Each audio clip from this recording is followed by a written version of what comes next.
చాలా దిగ్భ్రాంతికి గురి చేసింది. నన్ను ఆదరిస్తున్న తెలుగు కుటుంబ సభ్యులకు మళ్ళీ చెప్తున్నా, మీ మంగ్లీ ఎలాంటి తప్పు చేయలేదు. ఈ కేసుకు నాకు ఎలాంటి సంబంధము లేదు. అబద్ధాన్ని అబద్ధమని చెప్పి ఇంత గొంతు చింపుకొని చెప్తున్నా కూడా నాపై బురద చల్లడం ఆగడమే లేదు.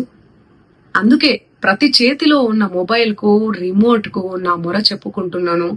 చట్టాన్ని గౌరవించే పౌరురాలిగా బాధితులకు న్యాయం జరిగేందుకు, దర్యాప్తు అధికారులకు సహకరించేందుకు నేను సిద్ధంగా ఉన్నానని మీకు విజ్ఞప్తి చేసుకుంటున్నాను. మంగ్లీ ఎలాంటి తప్పు చేయలేదు, చేయదు కూడా.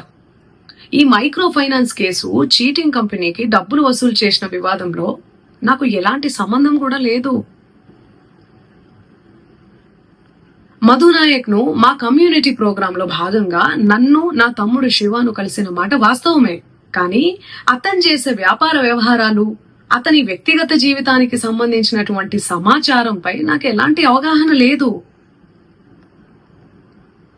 ఈ కేసు విషయం నా దృష్టికి వచ్చిన వెంటనే నేనే స్వయంగా వెళ్లి అడ్వకేట్ సుబ్బారావుతో పాటు రమావత్ మధుపై పోలీసులకు ఫిర్యాదు చేసిన.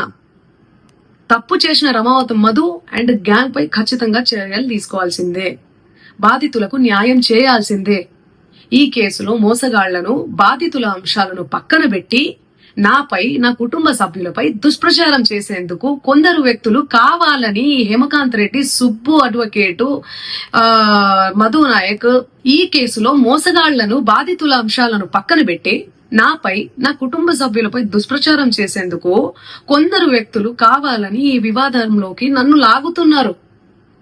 నిజానికి ఈ మైక్రో ఫైనాన్స్ అనే వ్యవహారంలో నష్టపోయింది బాధితులతో పాటు నేను కూడా ఒక బాధితురాలనే. వాళ్ళు అమాయకులు డబ్బులు పోగొట్టుకున్నారు, నేను పేరుని నష్టపోయాను. ఈ వివాదం తెరపైకి వచ్చినప్పటి నుండి ప్రతి క్షణం నా కుటుంబ సభ్యులు, నేను చేయని తప్పుకు బద్నామయ్యి మానసిక క్షోభకు గురి అవుతున్నాం. సో దయచేసి ఆలోచించండి అందరూ కూడా, ప్రజలారా.